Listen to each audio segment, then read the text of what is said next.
ये जो कि न्यूटन ने बताए थे। तो चलिए स्टार्ट करते हैं। तो देखिए गति के नियम। तो देखिए इसमें न्यूटन का जो पहला नियम है वो क्या कहता है, इसको हम जड़त्व का नियम भी कहते हैं और इंग्लिश में लॉ ऑफ इनर्शिया। तो ये क्या कहता है, देखिए यदि कोई वस्तु विराम अवस्था यानी कि स्थिर यानी रेस्ट पर हो, यानी आराम कर रही हो, उसे कहते हैं विराम अवस्था। ये देखिए यहाँ पे लिखिए स्थिर अवस्था यानी कि विराम यानी कि रेस्ट पे में है, तो वह तब तक विराम अवस्था में ही रहेगी जब तक उस पर कोई बाहरी बल ना लगाया जाए। और गतिशील है तो, है ना, अगर विराम अवस्था में है यानी वो रेस्ट पे है, तो वो जब तक रेस्ट पे रहेगी जब तक वह उस पर क्या करेंगे, बाहरी बल यानी बाहर से कोई एक्सटर्नल वर्क नहीं लगाएंगे, यानी फोर्स नहीं लगाएंगे।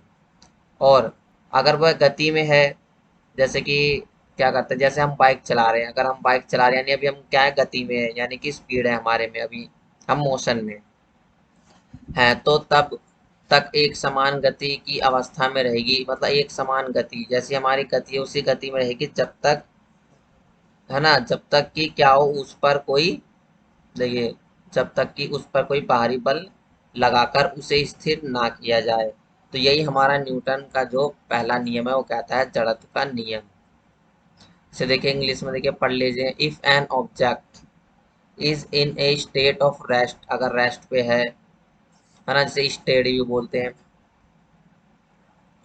It will remain at rest, वह रेस्ट पर रहेगी जब तक until an external force is applied to it, जब तक उस पर कोई एक्सटर्नल फोर्स अप्लाई नहीं किया जाएगा, बाहरी बल नहीं लगाया जाएगा।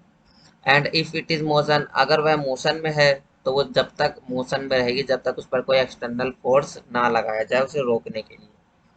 तो ये न्यूटन का पहला नियम है।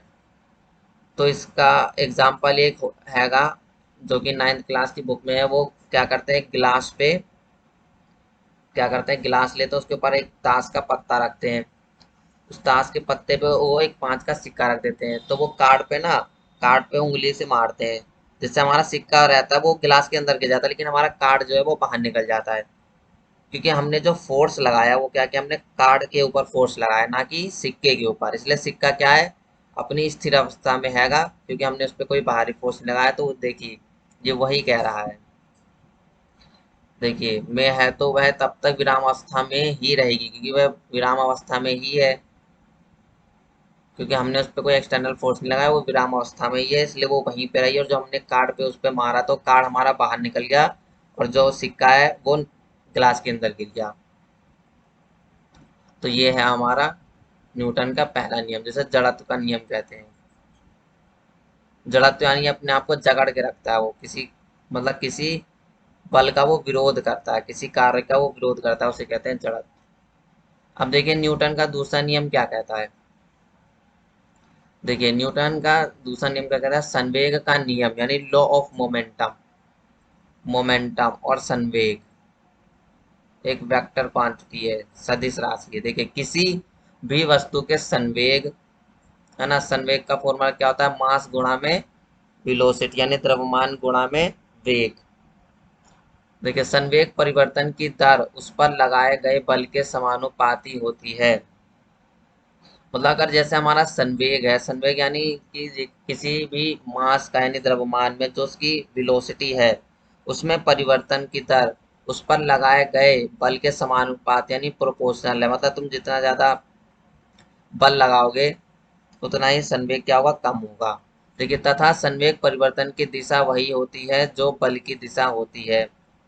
देखिए इसको हम एग्जांपल से समझते हैं। देखिए ये क्या, हमारी बॉल आ रही है, ये देखिए, है ना, ये क्रिकेटर फील्डर है, ये क्या कर रहा है, बॉल को कैच कर रहा है। तो देखिए कैच करने के लिए इसकी बॉल आ रही है, तो ये देखिए इस बॉल का कुछ ना कुछ द्रव्यमान यानी मास होगा, और किसी वेलोसिटी यानी किसी स्पीड से, स्पीड नहीं कहेंगे वेलोसिटी कहेंगे, वेग, वेग से आ रही होगी। तो ये क्या करता है, इसकी क्या करता है, संवेग, अभी इसमें क्या होगा, संवेग होगा।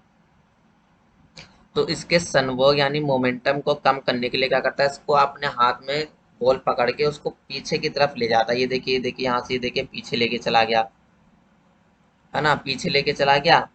ये देखिए, तो इसने क्या किया, इसका मोमेंटम कम किया, जिससे इसके हाथों में क्या होगी, अब चोट कम लगेगी। तो ये होता है इसका न्यूटन का दूसरा नियम। अब देखिए न्यूटन का तीसरा नियम क्या कहता है। अब देखिए न्यूटन का तीसरा नियम को क्या कहते हैं, क्रिया प्रतिक्रिया का नियम और rule of action and reaction भी कहते हैं इसको। इसका क्या काम, देखिए प्रत्येक क्रिया के बराबर तथा उसके विपरीत दिशा में प्रतिक्रिया होती है।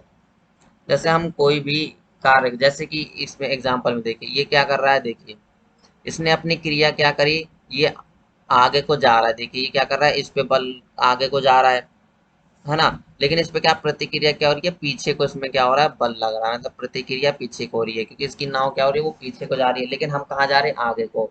तो इसको कहते हैं क्रिया प्रतिक्रिया।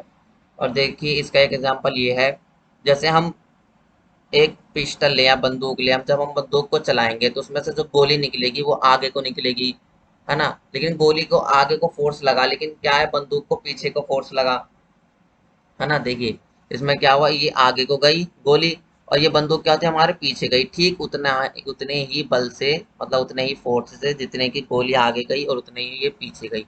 तो इसी को कहते हैं क्रिया प्रतिक्रिया। अब इसका एक मेन एग्जांपल है, जैसे हम चलते तो क्या करते हैं, हम क्या करते हैं, हम अपने पैरों से क्या करते हैं, पीछे को फोर्स लगाते हैं, पैरों से जमीन को पीछे को धकेलते हैं जमीन को, जिससे क्या होते हैं, हम आगे को जाते हैं। तो हमने क्या किया, हमने तो पीछे को फोर्स लगाया, लेकिन हमारा शरीर क्या गया, आगे को गया। तो इसी को कहते हैं क्रिया प्रतिक्रिया का नियम, यानी न्यूटन का तीसरा नियम यही है। तो अगर आपको ये समझ आ गया और वीडियो अच्छी लगी हो तो आप लाइक और सब्सक्राइब कर दीजिएगा, और कोई दिक्कत हो आप मुझे कमेंट में बता दीजिएगा। Thank you.